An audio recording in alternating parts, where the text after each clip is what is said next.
উত্তর পর্ব। আলোচনার বিষয়বস্তু হচ্ছে হালাল রুজি সন্ধান এবং তাতে সততা। হালাল রুজি তলাশ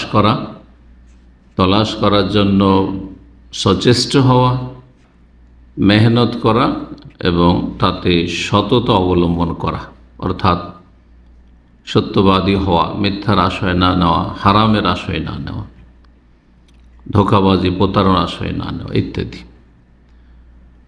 একটি গুরুত্বপূর্ণ প্রশ্ন এই জন্য যে এর উপর নির্ভরশীল হচ্ছে আপনার রুজি, যে আপনার রুজি হালাল না হারাম।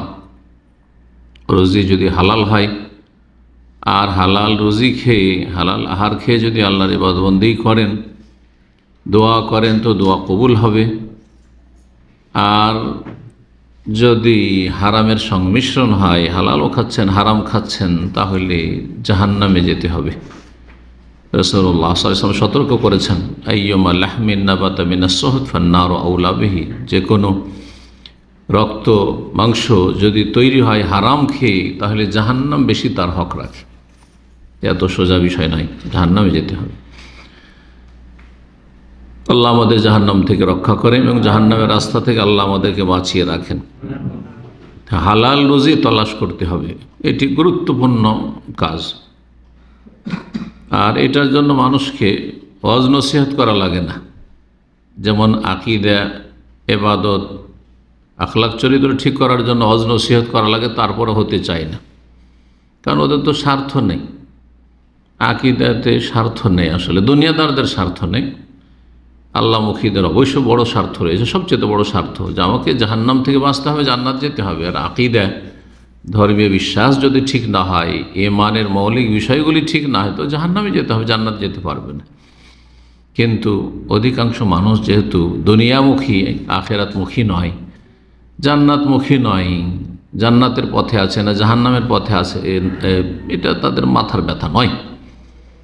যার ফলে রুজি রোজগারের কথা কাউকে বলার প্রয়োজন হয় না যে রুজি তলাশ করো। ইল্লা মাশাআল্লাহ কিছু অলস টাইপের লোক আছে, রুজির জন্য সবাই চেষ্টা করতে থাকে, ও রাত দিন, যখন পয়সা পাবে তখন কাজে বেরিয়ে যাবে, তখন রাস্তায় বেরিয়ে পড়বে, তখন মেহনত পরিশ্রম শুরু করে দেবে। রাত 2টা 3টা দেখেন, যাদের ডিউটি যাচ্ছে, যাদের দুনিয়ার গরজ নিজের গরজে যাচ্ছে, কেউ রাত 2টা 3টা তো গাড়ি ধুইছে 10টা রিয়াল পাবে, সেই জন্য কিসের জন্য? ফজরে উঠতে পারে না, ফজর 5:30 উঠলেও ফজর পাওয়া যায় আজকাল জামাত, শীতকালে ফজরে উঠতে পারে না, কিন্তু ভোর 4টায় যদি ডিউটি যেতে হয়, আছে রেডি, রাস্তায় দাঁড়িয়ে আছে। যেমনভাবে আমরা দুনিয়াকে বুঝতে শিখেছি, আল্লাহ তার চাইতে বেশি আখিরাতকে বুঝার তৌফিক দান করেন। এবং যেমনভাবে দুনিয়ার ক্ষেত্রে আমরা যত্নবান, সজাগ, চতুর চালাক, তার চাইতে বেশি সজাগ, চতুর চালাক, যত্নবান আখিরাতের ক্ষেত্রে, জান্নাত হাসিলের ক্ষেত্রে আল্লাহ আমাদেরকে যেন কবুল করেন।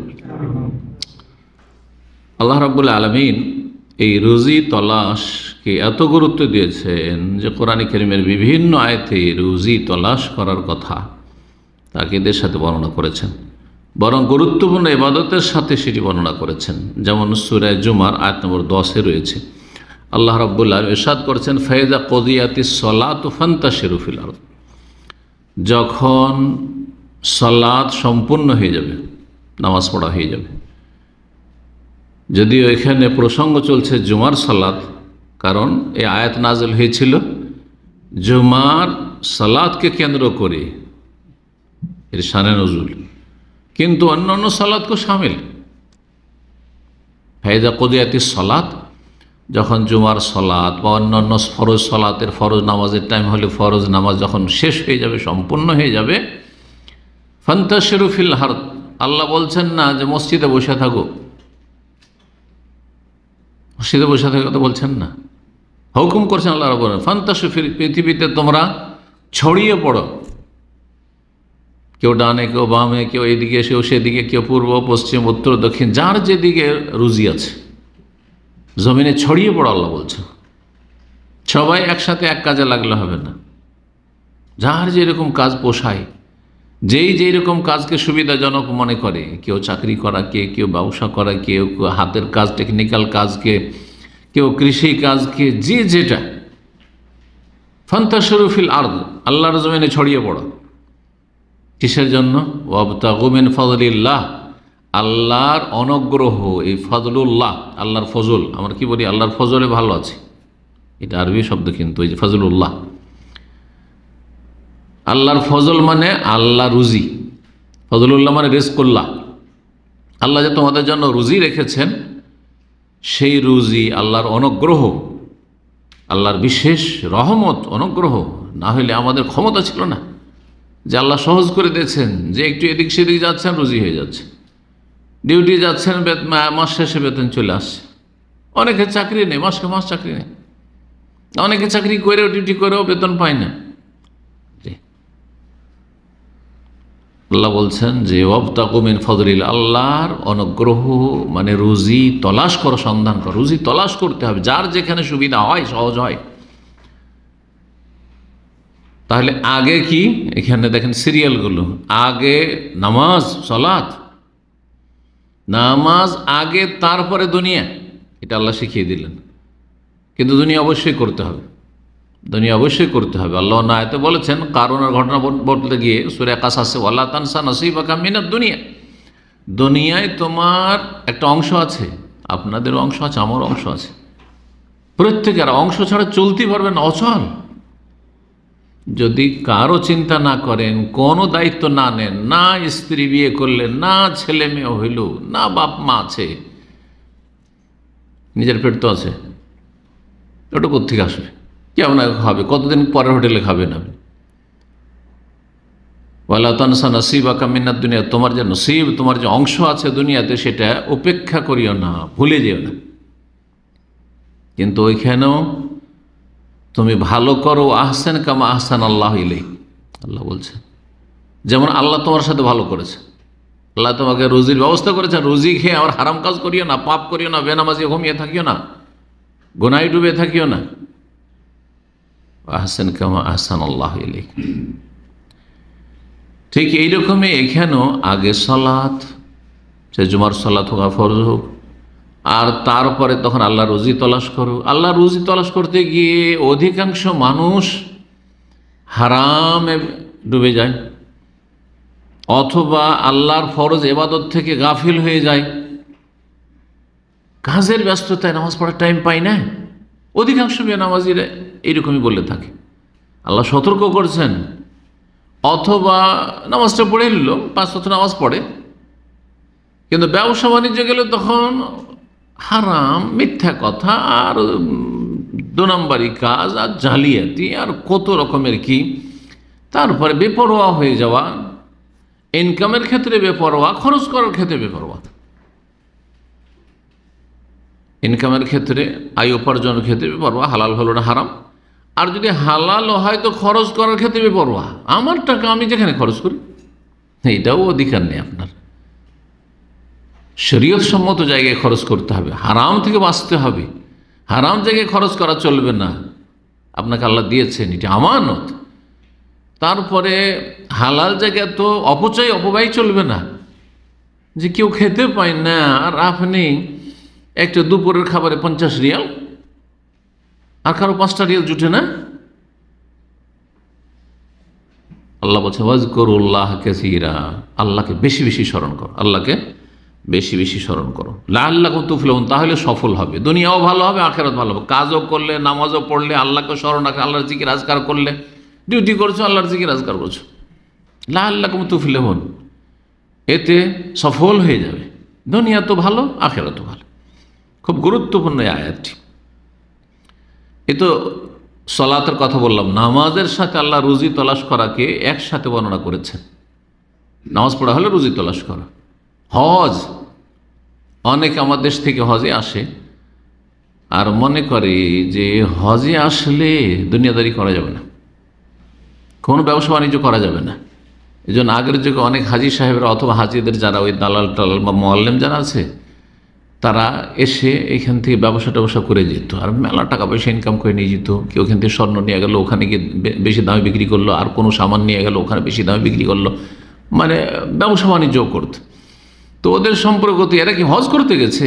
আমাদের দেশের যেটা দেশাচার কথা, হজে গেছে তো দুনিয়াদারি করতে গেছে, পেট পূজা করতে গেছে। অথচ আল্লাহ এটা জায়েজ করেছেন। হজটা ঠিক রেখে হজ মৌসুমে এহরাম অবস্থাতেও কেউ যদি ব্যবসা করে, এহরামের আগে পরে তো করবেই, করতে পারে, কোনো অসুবিধা নেই, কিন্তু এহরাম অবস্থা তো মেনাতে কিছু কেনা বেচা করে নিল, আরাফাতে কিছু কেনা বেচা করে নিল, আর তারপরে মুজদালিফায় করে নিল, কোনো অসুবিধা আছে? কোনো অসুবিধা নেই। আল্লাহ স্পষ্ট বলছেন সূরা বাকারা আয়াত নম্বর 198, লাইসা আলাইকুম জুনাহুন আন তাবতাগু ফাদলাম মির রাব্বিকুম, তোমাদের কোনো গুনাহ হবে না। গুনাহ নেই, গুনাহ মনে করিও না যে এহরামের অবস্থায় আবার দেখো চা বিক্রি করছো, দেখো ফুটপাতে ভাত বিক্রি করছে, এহরাম অবস্থায় দেখো ফল ফ্রুট বিক্রি করছে। না না, কোনো আইব, কোনো দোষের কথা নয়। লাইসা আলাইকুম জুনাহ, তোমাদের কোনো গুনাহ নেই। আল্লাহ বলছেন আন তাবতাগু ফাদলাম মির রাব্বিকুম, যে তোমরা তোমাদের রবের ফজল তলাশ করবে। এখানে ফজল মানে ওই যে আগের ফজল, কি রুজি তলাশ করবে। রুজি তলাশ করা, আপনার খিদে লেগেছে আরাফার মাঠে, খাবেন না? ওইটাও রুজি তলাশ করা। কিনতে গেলেন, হয় আপনি খরিদ্দার আর না হলে বিক্রেতা, আপনি দুটোই আল্লাহর ফজল। আয়াত আর বেশি বলবো না, আরো আয়াত আছে কোরআনে কারীমে, সূরা মুলকে আছে। সূরা মুলক আল্লাহ বলেছেন হুয়াল্লাযী জাআলা লাকুমুল আরদা যালুলান ফামশু ফি মানাকিবিহা, জমিনের আনাচে কানাচে চলাফেরা করো। কোথা থেকে কোথায় চলে এসছেন? সমুদ্রের কিনারায় পৌঁছে গেছেন, এখানে এসে দামান। জমিনে চলতে চলতে কেউ একবার পূর্ব থেকে পশ্চিম পর্যন্ত, কোথায় আমেরিকা কানাডা চলে গেছে 10,000 মাইল দূরে, কেউ পূর্ব দিকে অস্ট্রেলিয়া, আর কোথায় আপনার চায়নায়, আর কোথায় ওই কোরিয়ায়, কোথায় কোথায় পৌঁছে গেছে, যেখানে তার বংশের একটাও কেউ বান্দা নেই, নিজের ভাষার লোক খুঁজে পায় না। তারপর কিসের জন্য? সুফি মানাকে বেহাওয়া কুলু মির রিজকিহি, এবার সেখান থেকে তুমি রিজিক খাও, যে যেখানে রিজিক পাচ্ছ রিজিক খাও। ওই ইলাইহিন নশুর, কিন্তু একটা কথা মনে রাখিও, আল্লাহর কাছে কিন্তু যেতে হবে, আবার হারাম খেয়ে আসিও না। সুবহানাল্লাহ, কোরআনের এক একটা বাক্যের ওপর, এক একটা কথার ওপর যদি আপনি গভীর চিন্তা করেন, দুনিয়ার প্রত্যেকটা কাজকে দিনের সাথে বেঁধে দেওয়া হয়েছে। কুলু মির রিজকিহি, রিজিক খাও, কিন্তু এই কথা সবসময় মগজে বসিয়ে রাখিও, মনে রাখিও, ভুলে যেও না যে ওয়া ইলাইহিন নশুর, তার কাছে গিয়ে একত্রিত হইতে হবে তোমাদেরকে। সেখানে সবকে আল্লাহর সামনে হাসরের মাঠে হাজির হইতে হবে, জবাব দিতে হবে। এই চিন্তা করে আসি। 3টি আয়াত বলেই ফেললাম, এখন তো একটি হাদিস শোনাই। একটু আগে বললাম যে যার যেমন রুজি সুবিধা হয়, রুজিটা হালাল হইতে হবে। পেশা কে কোনটা নিলেন, জায়েজ পেশা হলেই হলো। জি, আমাদের ইখতিলাফ আছে কোন পেশাটা সবচেয়ে ভালো। আপনাদেরও মনে কল্পনা জল্পনা হইতে পারে যে ব্যবসা করা বেশি ভালো, না কৃষি কাজ বেশি ভালো, না হাতের কাজ, টেকনিক্যাল কাজ। কেউ এসি টেকনিশিয়ান, তো কেউ আপনার কি বলছে ইলেকট্রিশিয়ান, কারেন্টের কাজ জানে, কেউ প্লাম্বিং জানে, কেউ আর কিছু জানে, কেউ রাজমিস্ত্রি, কেউ ঘড়ির মেকার। হ্যাঁ, কোনটা কাজ ভালো? আর আরেকটা হচ্ছে আজকাল চাকরি বাকরি। প্রাচীন যুগে যেটা ছিল না, চাকরি বাকরি ছিল না, চাকরি ছিল একবারে নিচু শ্রেণী, চাকর, বাড়ির চাকর ছিল। কিন্তু এখন চাকরি করাটা, একবারে চাকরি করতে বিশাল একটা আপনার জেনারেল ম্যানেজার হয়ে বসে আছে, বড় একটা পোস্ট মনে করছে, কিন্তু নামটাও চাকরি। ওকে চাকর বলছেন একটু ভদ্র ভাষায়, কিন্তু চাকরি, তাই না? জি হ্যাঁ, চাকরিজীবী। আসলে এটাও চাকর হওয়া, কিন্তু আপনি বড় পোস্টের চাকর, সেজন্য আপনাকে সম্মানের দৃষ্টিতে দেখা হচ্ছে। কোনটা কাজ বেশি উত্তম হইতে পারে? হ্যাঁ, কৃষিকাজ। আপনারা ইখতিলাফ করলেন, তো তার আগে আলেমরাও ইখতিলাফ করেছেন, কিন্তু কৃষিকাজকে কেউ উত্তম বলেনি।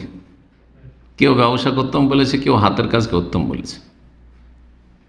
ছাগল চড়া, ওটাও তো উত্তম বলতে পারেন, কারণ সমস্ত নবী রাসূলগণ ছাগল চড়িয়েছেন।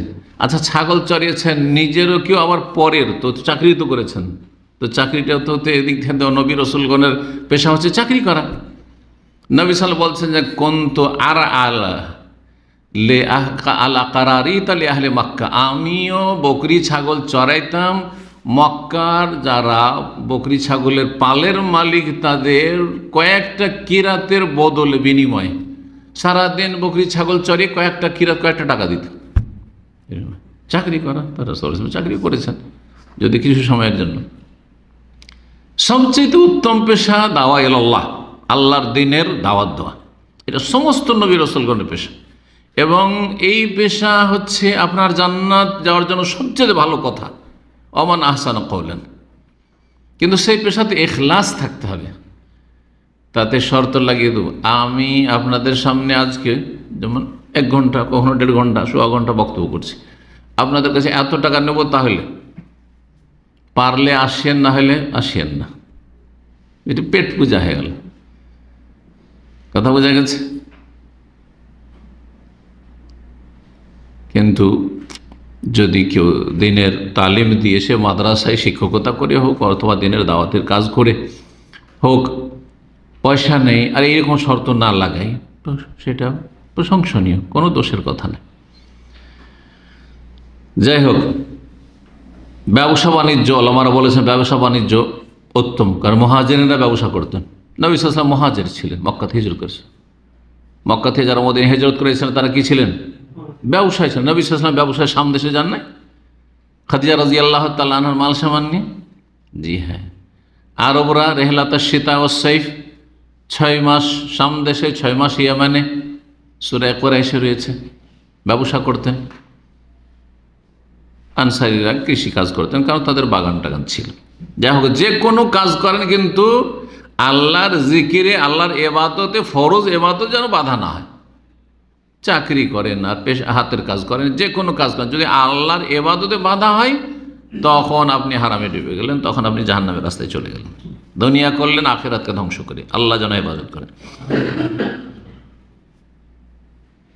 অনেক নবী ছিলেন যারা হাতের কাজ করতেন, এবং নবী সাল্লাল্লাহু আলাইহি ওয়াসাল্লাম এর প্রশংসা করেছেন। এই মর্মে একটি হাদিস বলছি। মিকদাম রাদিয়াল্লাহু তাআলা আনহু থেকে বর্ণিত, রাসূলুল্লাহ সাল্লাল্লাহু আলাইহি ওয়াসাল্লাম বলেন, মা আকাল আহাদুন তাআমান, কোন মানুষ এমন উত্তম খাবার খায়নি, কাত্তু খায়রাম মিন আইয়াকুলা মিন আমালি ইয়াদিহি, উত্তম খাবার খায়নি, উত্তম রুজি গ্রহণ করেনি নিজের হাতের কাজ করে রুজি হাসিল করার চাইতে। অর্থাৎ যারা টেকনিক্যাল কাজ করে, হাতের কাজ করে, তাদের রুজি হচ্ছে সবচাইতে উত্তম রুজি। নবী সাল্লাল্লাহু আলাইহি ওয়াসাল্লাম বলছেন। কেন বলছেন? ওয়াইন্না দাউদ, নবী আল্লাহ দাউদ আলাইহিস সালাম কানা ইয়াকুলু মিন আমালি ইয়াদিহি, কারণ নবী দাউদ আলাইহিস সালাম নিজের হাতে কাজ করে খেতেন। হাতের কাজ, কারণ হাতের কাজ করে খায় আর যদি জালিয়াতি না করে, মিথ্যার আশয় না নেয়, তাহলে 100% হালাল। মেহনত করেছেন, ঘাম বহিয়েছেন, খেয়েছেন, তাই না? পয়সা নিয়েছেন। কিন্তু যদি আজকালকার মেকানিকদের মতো হয়, ঘড়ির মেকানিক হইল, যার সময় লাগবে, আসলে কিচ্ছু না, ওই সাথে সাথে একটু ঠিক করে, আপনার সামনে যদি ঠিক করে দেয় তো আপনি তো পয়সা দেবেন না, কারণ এমন কিছু করার নাই তাতে, শুধু একটু কিছু হয়েছে, একটু নড়ে গেছে, ঢিলা হয়ে গেছে, একটু করে দিলে হবে। বললো যে কালকে আসেন, আর আপনি একটু চোখের আড়া হয়তো ঠিক করে রেখে দিল, 1 মিনিটও লাগলো না, কোনো একটা পয়সা খরচ হলো না, না এতে আপনার এটা বদলাইতে হয়েছে। গাড়ির ওয়ার্কশপওয়ালারা অধিকাংশই এই কাজ করে না? গাড়ি খারাপ, আপনার মেলা কাজ করতে হবে, রেখে যেতে হবে, ইত্যাদি ইত্যাদি, তখন হারাম খাচ্ছে। মোবাইলের, জি যে কোনো কাজের, এরকম টেকনিক্যাল কাজে যদি হারামের আশ্রয় নেন, তাহলে তখন হারাম, রুজি হারাম। না হলে হাতের কাজ, মেহনতের কাজ, পরিশ্রমের কাজ খেটে খেলেন আপনি, সবচেয়ে ভালো। সহিহ বুখারীর 1930 নম্বর হাদিস।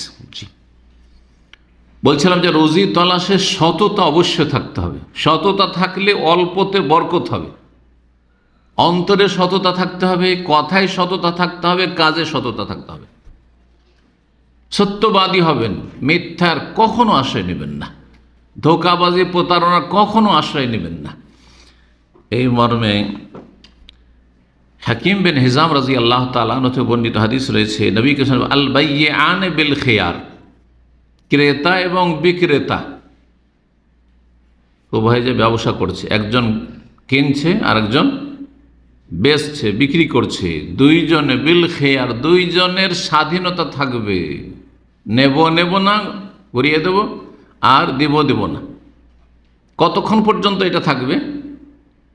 বলছে মা লাম ইয়াতাফাররাকা, যতক্ষণ পর্যন্ত সেই মজলিস থেকে আলাদা হয়ে না চলে গেছে, সামানটা কিনে নিয়ে চলে গেছে, তারপরে নেওয়া হইল না, তাহলে সেই দোকান যদি আগে থেকে বলে না রাখে যে আমরা মাল সামান কোনো দোষ থাকার না থাকা আপনি নিয়ে গিয়েও ফিরিয়ে নিয়ে আসলে আমরা নিয়ে নেব, তাহলে আপনার ফেরাবার অধিকার নেই, কেনাবেচা হয়ে গেছে। এইরকমই বিক্রি করেওয়ালা বিক্রি করে দিল আর তারপরে কিনে নিয়ে টান দিয়েছে, তারপর বলছে না না না না হলো না, শোনো হলো না, দেবো না তোমাকে। কারণ দেখতে পেয়েছে যে আর একটা কাস্টমার চলে এসছে, ও তো বেশি দিবে, হ্যাঁ, কিন্তু আসতে দেরি করেছে, ভাবছে আসবে কি আসবে না, বিক্রি করে দিচ্ছে। মাছের মার্কেট, মাছ কিনে চলে যাচ্ছে, আর তারপর আরে ডেলি এই তো ডেলির কাস্টমারও, আর বেশি দাম দিয়ে কিনে, কোনো দরদাম করে না, এর কাছে তো সস্তাতে বিক্রি করে দিয়েছে, ভাবছি আসবে না হয়তো, আরে না না না দেওয়া হলো না, তাহলে ফিরিয়ে দিতে হবে না, দূরে চলে গেছে, ফিরিয়ে দিতে হবে না। কিন্তু যতক্ষণ মজলিস আছে, কথা হয়ে গেল, এবার না বেচা হলো না আমার, বুঝছেন, না আমার কেনা হলো না, তুমি বললে যে আমি 100 টাকা কেজি বলেছি, 100 টাকা কেজি, তুমি বললে যে হ্যাঁ ঠিক আছে, তোমার ফিরিয়ে দেওয়ার অধিকার নেই, এটা চলবে না। নবী সাল্লাল্লাহু, কিন্তু দোষ ত্রুটি যদি হয় তো বাসা থেকে ছোট হয়ে গেল, একটা স্যান্ডেল নিয়ে গেলেন, জুতা নিয়ে গেলেন, ফিরিয়ে দিচ্ছি কিনা, ছোট হয়ে গেল, অথবা একটা ছেঁড়া ফাটা আছে একটা কাপড়ে, হ্যাঁ, বা কিছু আছে, ত্রুটি আছে, ফিরিয়ে দেন। এটা হচ্ছে খেয়ার আইব, দোষ থাকলে যে কোনো সব ফিরিয়ে দেবেন, ব্যবহার করবেন না। মালাম ইয়াতাফাররাকা, যতক্ষণ পর্যন্ত মজলিস থেকে পৃথক না হয়েছে। ফাইন সাদাকা, বলছেন যদি উভয়ে সত্য কথা বলে, বিক্রি করলো সত্য কথা বললে, কেনলো সত্য কথা বলে, খরিদ্দারও অনেক সময় মিথ্যা কথা বলে। আরে কি বলছেন আপনি, বলছেন যে আপনার 35 টাকা প্লেট লাগবে খাবার, হ্যাঁ বড় প্লেট, আমি অন্য জায়গায় 30 টাকা করে দিচ্ছিলাম, আমি নিলাম না, মিথ্যা কথা একবারে। তো খরিদ্দারও মিথ্যা কথা বলে। তাহলে গাড়ি ঠিক করতে গেছেন, শুধু ওয়ার্কশপওয়ালারা ভাবে যে ওয়ার্কশপওয়ালারা বলছে আমাদেরই হয়তো রুজি হারাম, বলছে না, অনেক সময় আছে গাড়িওয়ালা আরও রুজি হারাম, মিথ্যা কথা বলে, বরকত হয় না। ও গিয়ে বলছে কত লাগবে, বলছে 500 রিয়াল লাগবে গাড়ি ঠিক করতে, বলছেন না আমাকে 300 রিয়াল করে দিয়েছিল, আমাকে কয়েকটা ওয়ার্কশপে, আমি ভাবছি যে তুমি 250 দিবে। মিথ্যুক একেবারে, সুবহানাল্লাহ। বলছেন নবী সাল্লাল্লাহু আলাইহি ওয়াসাল্লাম ফাইন সাদাকা, দুইজনে যদি মিথ্যা এমনি সত্য কথা বলে, ও বাইয়ানা, আর দোষ ত্রুটি থাকলে বর্ণনা করে দেয়, দোষ ত্রুটি থাকলে বলে দেবে। গাড়ি বিক্রি করতে যে কে বলে দোষ, এসি খারাপ, কোনো করে একটু জোড়া তালি দিয়ে নিয়ে চলে এসছে, হ্যাঁ, আরও গিয়ারের সমস্যা আছে, এই আছে সে আছে, কোন রকম করে ব্যাস বিক্রি করতে বলে, কাজ হয়ে গেল। তাহলে বলে দিল না, বয়ান করে দিল না, স্পষ্ট করে দিতে হবে যে আমার গাড়ি ডিস্টার্ব করে। আমাদের ডিস্ট্রিক্টে একজন আল্লাহওয়ালা আলেম ছিলেন, উনি ইস্তিসকা, বৃষ্টির সালাত পড়ে সাথে সাথে বৃষ্টি হইত। তো তার মধ্যে কি গুণ ছিল যে দোয়া করলে সাথে সাথে বৃষ্টি হয়ে যেত, সুবহানাল্লাহ। ওই একজন ছিলেন আলেম, তো বড় বড় গেছে, ওনার চেয়ে তো বড় বড় আলেম, কিন্তু ওনার দোয়াটা এভাবে কবুল হইতো কেন? উনি একদিন গরু বিক্রি করতে গেছেন, তো গরুটা ছিল কি কাইঠে, জানি না আপনার কাইঠা শব্দ বুঝেনি কিনা, মানে অলস, হালে লাঙ্গলে লাগালে অথবা গাড়িতে দিলেই গাড়ির জোয়াল, কি বলেন আপনারা, গাড়ির জোয়াল কাঁধে দিলেও বসে যাবে, কি বললে ওটাকে আপনারা, হ্যাঁ, ও অলস, তো এটা আম কথা হইল, চাষিদের ভাষায়, কৃষকদের ভাষায়, আমাদের অনেক বলে কাইঠে। যাই হোক, তো ছেলেরা গেছে সাথে, আর উনিও গেছে। সারাদিন হাট শেষ হয়ে চলে যাচ্ছে, যে কেউ কিনতে আসে বলছে মৌলানা সাহেব, এলাকায় মৌলানা সাহেব বলে, মৌলানা সাহেব গরু আপনার? বলছে হ্যাঁ গরু আমার বাবা। বলছে গরুটা ভালো তো? বলছে বাবা সব ঠিক আছে, কিন্তু দোষ যে ওকে হালে লাগালে বসে যায়। হালে লাগালে মানে কি হয়, বসে যায়, মানে কেটে কেউ কেনে না, কেউ কেনে না। সন্ধ্যা হয়ে যাচ্ছে, একজন হিতাকাঙ্ক্ষী সেই মৌলানাকে খুব ভালোবাসত। সন্ধ্যা বেলা বলছে মৌলানা গরু বিক্রি হয় না। বাবা গরু তো বিক্রি হইলো না, সন্ধ্যায় লেগে আসলো, মানে গরু এই নিয়ে যেতে হবে। তো যাক মৌলানা সাহেব আপনি দোয়া করে দেন, আমি নিয়ে গেলাম। আমি জানি যে আপনি বলেছেন যে গরু কাটা, তারপর আমি নিয়ে যাব, আল্লাহ ভরসা। যে গরু কিনে নিয়ে যাওয়ার পরে গরু চাঙ্গা হয়ে গেল, গরু আর ওই রোগী নে ভালো হয়ে গেল। সুবহানাল্লাহ। ওই যে সত্য কথা বলেছে ওরও আল্লাহ বরকত দিলেন, মৌলানারও বরকত দিলেন। আর সত্য কথার ওপর ওই করে যে উনি কিনেছেন, যে আল্লাহ ভরসা, আপনি দোয়াটা করে দিয়ে আমার জন্য। সুবহানাল্লাহ। এমনিতে দোয়া করে, একটা পয়সা আরাম খাবো না, সেজন্য সত্য কথা বলেছে। আমার গরুতেই দোষ আছে, আমার গাড়িতেই দোষ আছে, ইঞ্জিনের সমস্যা আছে, গাড়ি বড় ধরনের একটা অ্যাক্সিডেন্ট হয়েছিল, অথবা অ্যাক্সিডেন্ট হয়েছিল কিন্তু পিছন দিক হয়েছিল, ইত্যাদি। যেসব পার্টস লাগানো আছে এগুলো সব কি বলছে ওটাকে, মানে অরিজিনাল নয় এগুলো। হ্যাঁ, তেজারিটাকে কি বলছে ইংলিশে? হ্যাঁ, ডুপ্লিকেট। 2 নম্বর আর কি। আল্লাহু আকবার। বলছেন যে যদি সব কিছু সত্যভাবে সত্য কথা বলে বর্ণনা করে দেয়, বুরেকা লাহুমা ফি বাইইহিমা, তাহলে দুইজনের ব্যবসাতে বরকত হবে। যে কিনবে তারও বরকত হবে, যে বেচবে তারও বরকত হবে। ব্যবসা বাণিজ্য। খেজুর মার্কেটে কিনতে যে কত যে ধোকা খেয়েছি। জিজ্ঞেস করছি পোকা টোকা নেই তো? বলছে না না না, পোকা নেই। আজওয়া খেজুর, দামি দামি খেজুর নিয়ে এসে একটা নেই, দুটাই নেই, 4-5টা খুলতে হবে, পোকা। আর পোকা দেখলে আর খাওয়া হয়েছে না। কত বড় ধোকাবাজ। একটা লোকে পেয়েছিলাম মদিনার মার্কেটে, জাযাকাল্লাহ খায়র, আফগানি।